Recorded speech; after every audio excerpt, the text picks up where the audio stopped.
Amen. I say amen. Oh. Hallelujah. Shall we pray again? Father, we thank you. We exalt your name above heavens. We glorify your name above the earth. Thank you, Father, for the precious blood of your Son, Jesus. Thank you for the precious Holy Spirit. We magnify your name in the name of the Lord Jesus. Father, let heaven be open for us. Let your glory fill this place. Help that I will speak your word under an open heaven. In the name of Jesus. We cover this place again with the precious blood of Jesus. Thank you, Father. We come against every organized forces of darkness against our life and against this meeting. We overthrow them. We bind them in Jesus' name. And we cast them into utter darkness in the name of Jesus. Amen. Praise the Lord. Hallelujah. Today you'll be blessed. Anytime I'm given opportunity to speak to the young people, I like messages that I will coin that you will never forget. And today I'll be speaking on the topic titled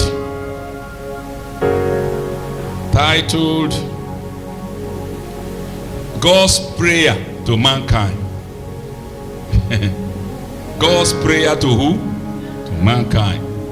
And when God cried, not in the New Testament, in the Old Testament. God created man in his own image, gave him enormous authority, and man was having regular fellowship with God until man sinned against God. The man called Adam and the wife Eve. And so they lost communion with God. They became alienated from God as a result of sin. Adam knew the wife, gave birth to children, and there was the one given birth to, I think it's Enoch, that they began to call upon the name of the Lord. That was when we discovered the secret of communion after the fall of man. Prayer simply means communion with God the Father through his Son Jesus Christ. Prayer also is asking and receiving. So all over the whole world, people are making requests. Some genuine requests through God's Holy Son, the only way back to God. Some are going through the backyard as if they will approach God through that means. It is good, but there is a request from heaven, and it comes from God towards mankind, and that request is very simple. And if you must be an effective Christian and that we finally make it to heaven, you must ask God today that this request, I answer it. I answer it. Very simple request though. And that is recorded in the book of Proverbs, chapter 23, verse 26. God here is calling you. He said, my son, give me thy heart, and let thy eyes observe what? My ways. That is God's request to every human being on earth. And when you are sincere, God will answer that prayer. There is a woman that schooled in the University of Nigeria, Nsukka, a Muslim, who doesn't want to hear about Christ. And I think in the process of time, the roommate carried Bible and, whether mistakenly, placed it on her bed. She was annoyed and tore the Bible into pieces. And the roommate was filled with compassion, overwhelmed with compassion. He says, you will carry this book and preach the gospel of Christ. She made light of it. But in the process of time, she was confronted with problems. And she began to talk to, well, don't use the word unknown God. She started talking to God and said, God, I don't know the way. Am I wrong the way? Even Muhammad said he himself no day sure of his salvation before he died. I have never read Bible before, but show me the way. God in his infinite love, in his love that is unfathomable, boundless, beyond comprehension, God visited her in the dream and said, the way back to me is through my son. That woman gave her life to the Lord Jesus Christ, got baptized with the Holy Ghost. Today she's a preacher of the gospel. The husband divorced her, but she cares nothing. Divorced her with the children.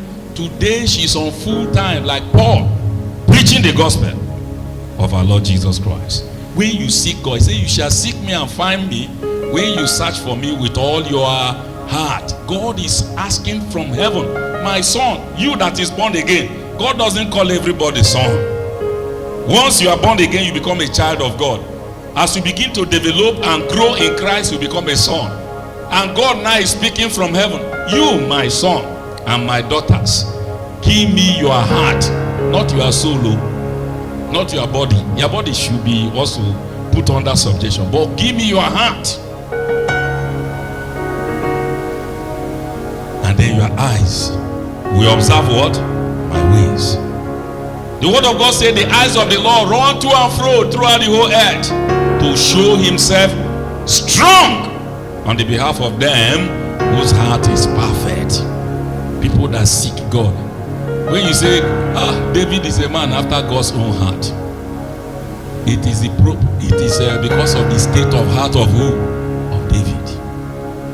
So today, you are going to rededicate your life more to God. You shall seek me and find me when you search for me with all your heart. And this thing must be continuously done. You must be consistent in your dedication, in your seeking God. He says, seek the Lord and his strength. Seek him with all your heart. Seek his power. You must have heard about the man called Bile. When Bile was in the university, he was a drama director. He was living a victorious Christian life. He wasn't in the core leadership of the fellowship on campus. Got engaged to a medical student, and in the process of time, they got married.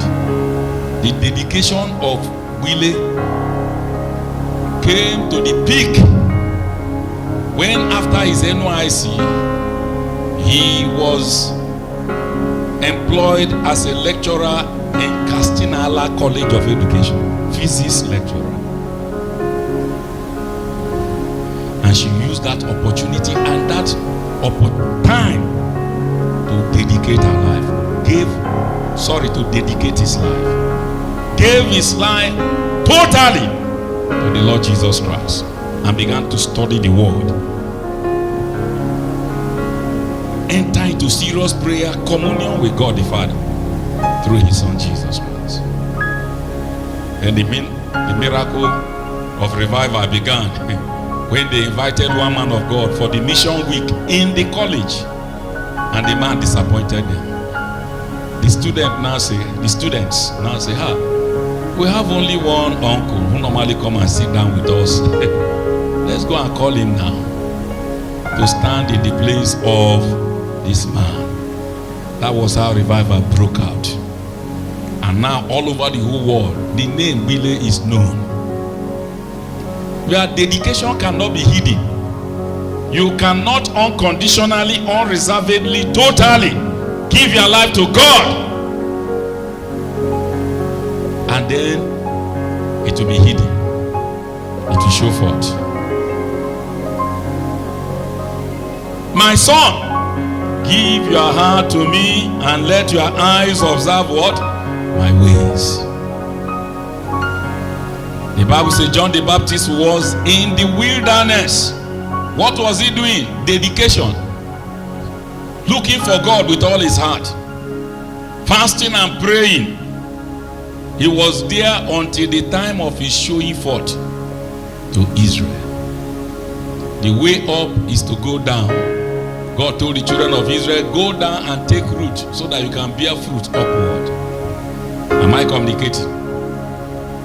So we are in a dangerous time. And the problem that God has is with the church. Many people are not seeking God. And that is why God is crying out today, my son, do what? Give me what? Your heart. And let your eyes observe my way. How can you do this effectively? You can't seek God anyhow. There is what we call for continue in the Bible. The Bible says continue in prayer and watch in the same with thanksgiving. And they continued steadfastly in the apostles' doctrine and in prayer and in fellowship. Continue. It's not that you prayed last week. You prayed yesterday 12 hours and then today you will not pray. I look at one brother I respect so much. He said, when I'm going to rest, I don't pray at all for 1 week. I say, hey, 1 week? I will not even survive. How can I stay 1 week? No prayer. I will just lie down on the bed. My wife will give me food 3 times. Hey, I don't have that grace. Oh. He said, when I come out, I'll be refreshed. No. Every day is an ongoing relationship with God. Just like air is vitally important for human existence, that is what prayer is to a spiritual life or to a spiritual man. Continue. You continue in the word. No, these are basic things, but we neglect it. You continue in the word. He said, thy word was found and I did eat them. Jeremiah. Thy word was unto me the joy and the rejoicing of my heart. Hallelujah. Hallelujah. Thy word is the joy. He said, let the word of Christ dwell in you richly in all wisdom, understandings. Okay? Speaking to yourself in psalms and hymns. Speaking to yourself in psalms and hymns. Singing and making melody in your heart. Let it dwell in you. The Lord Jesus Christ says to the Pharisees, you do err because you know not the scriptures, nor the power of God. You must continuously do this in seeking God. There is what we call baptism of the word. Go and study about the life of Billy, though it's not late, but you can learn something from him. Billy can stay in one verse of the scripture for 3 hours. Oh God, what does this mean? That's why he gets revelation. From that logos, it becomes rhema of the word of God. You must pay a price. There is a price you must pay in seeking God. Sometimes you will pray in tongues for 3 hours. As I'm talking to you now, you may be thinking I'm one of the people that belong to peace. I'm not there, but he has blessed me. Oh. His books has blessed me. Just like Umuyi books.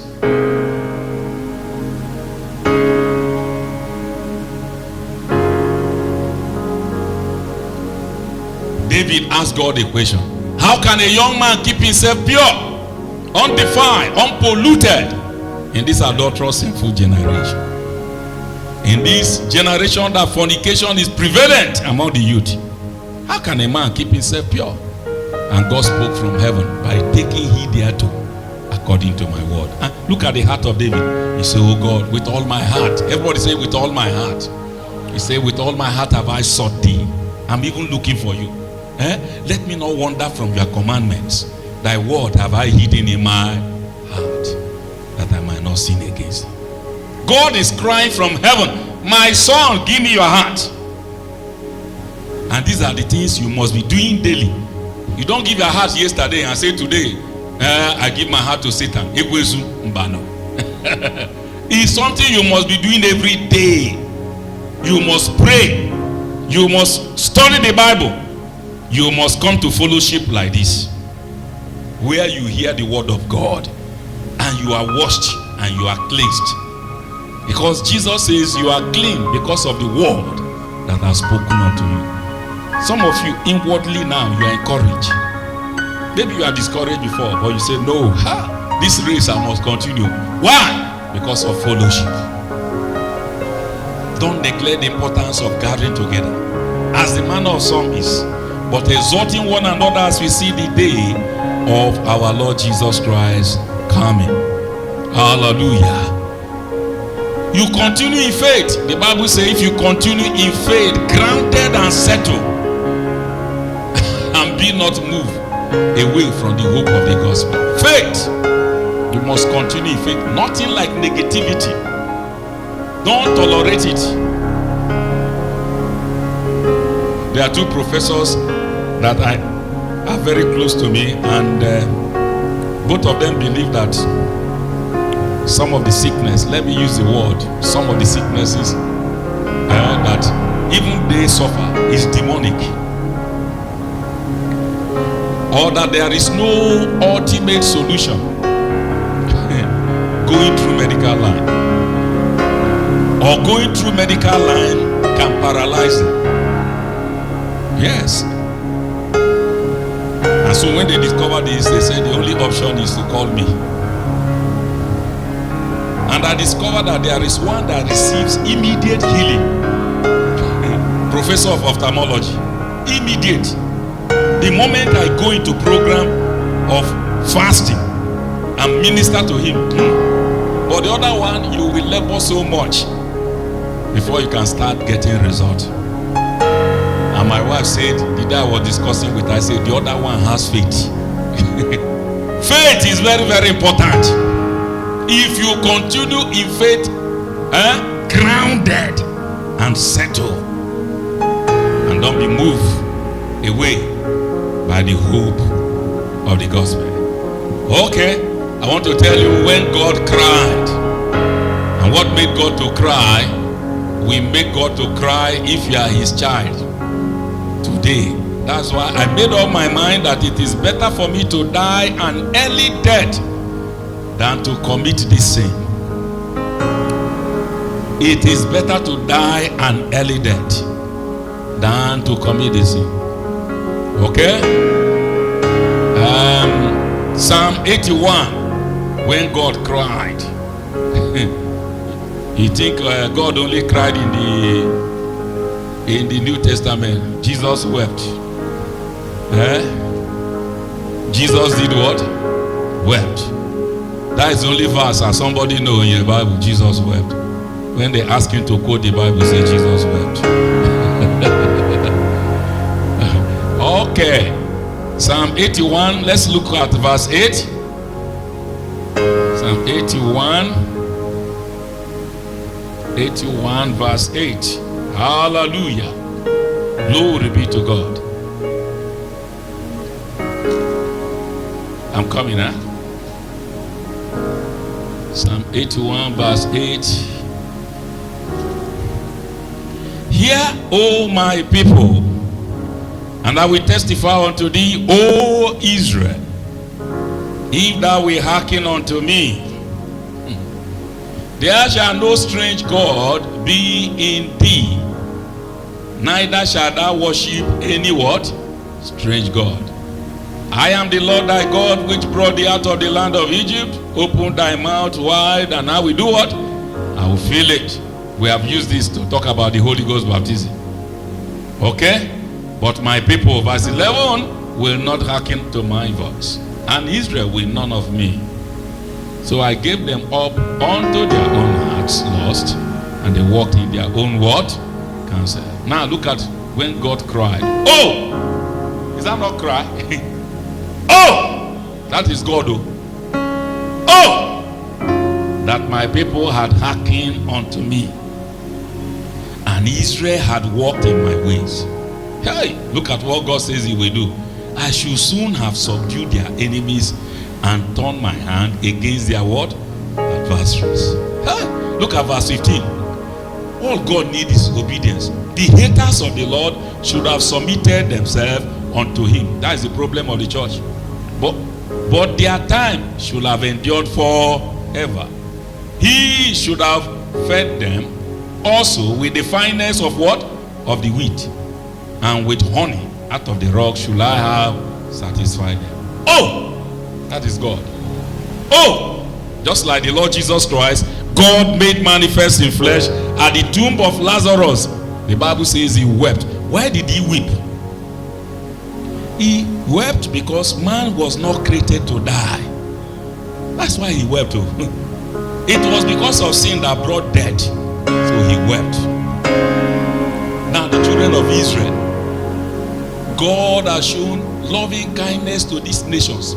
Very few people brought them out with his divine power, took them to the promised land, and said, you should not have any other God. But they disobeyed God.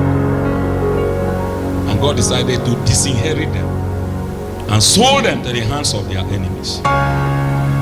Was God happy? He did that in order to bring them back, but they were very stubborn people. Israel, they are stubborn though. Israel, God just loved them, but as for stubbornness, they are very, very stubborn. That is why it is tribulation that will push Israel back to God this end time. So God cried, oh, that my people had hearkened unto me, and Israel had kept my ways. I will have torn my hand against their adversaries.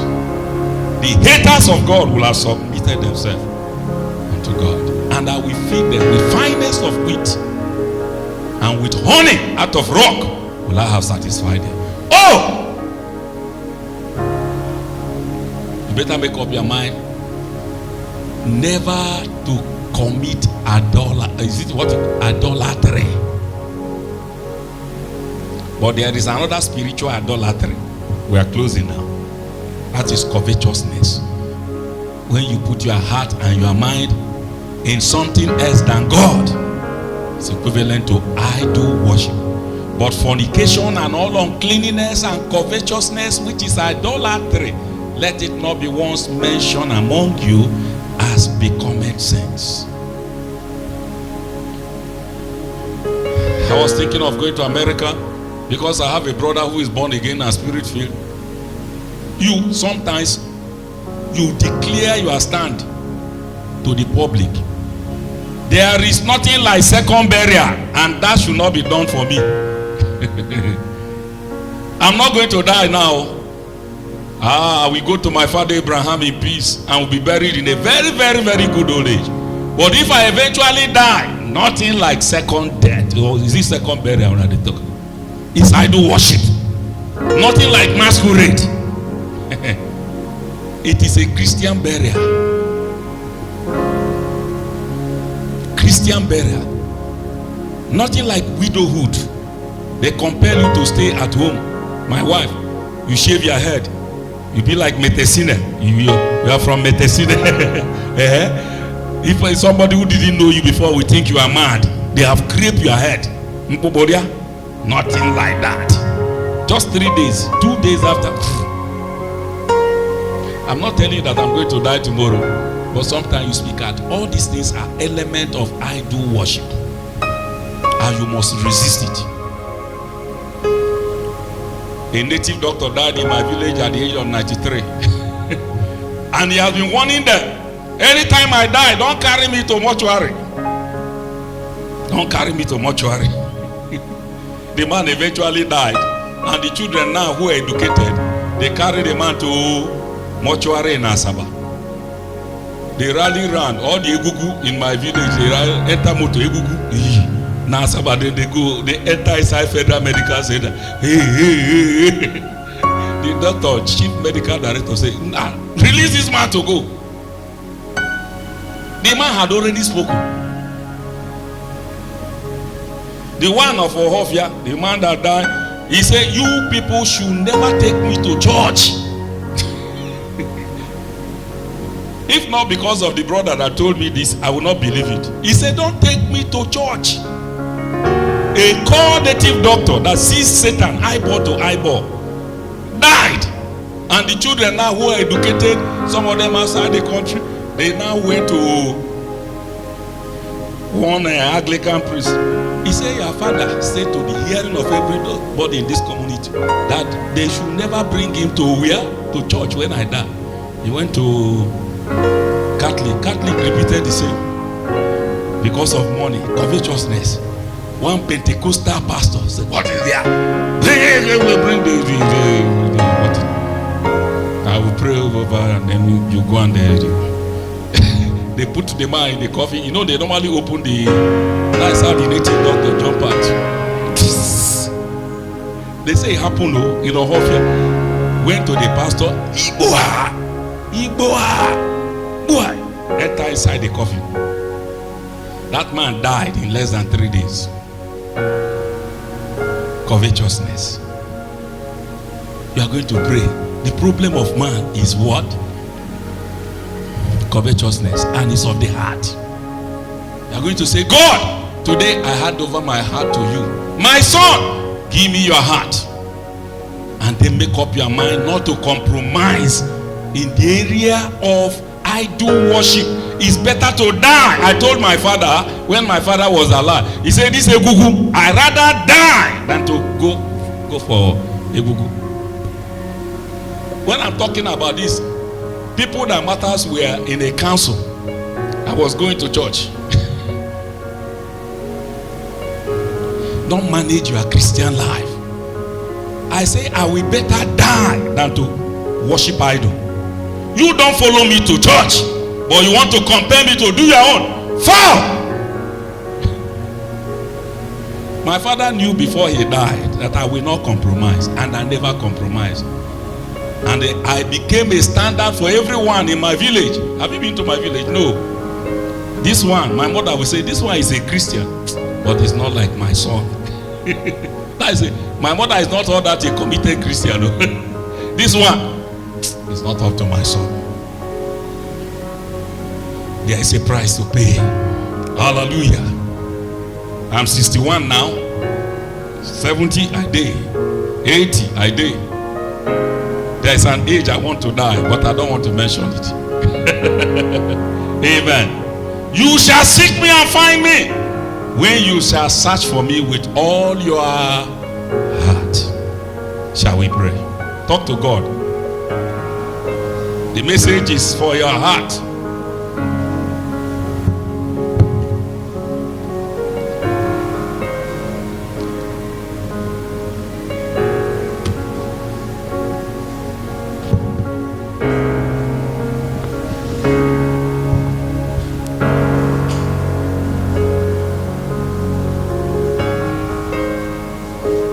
Father, I commit everybody here. They are your children, and they are also spiritually our children. I commit them into your hand. Father, unite their hearts to fear you. Let your fear be predominant in their hearts. Let your request that they should give their hearts unto you, and then their eyes will observe their ways be answered. Father, they have given their heart unto you. Let nothing like idolatry, whether it is covetous practices or even physical idol worship, be seen in their lives. In the name of Jesus. Thank you, Father. As we go home today, back us up with your glory. Help us to have a wonderful time before you on Friday. In Jesus' name.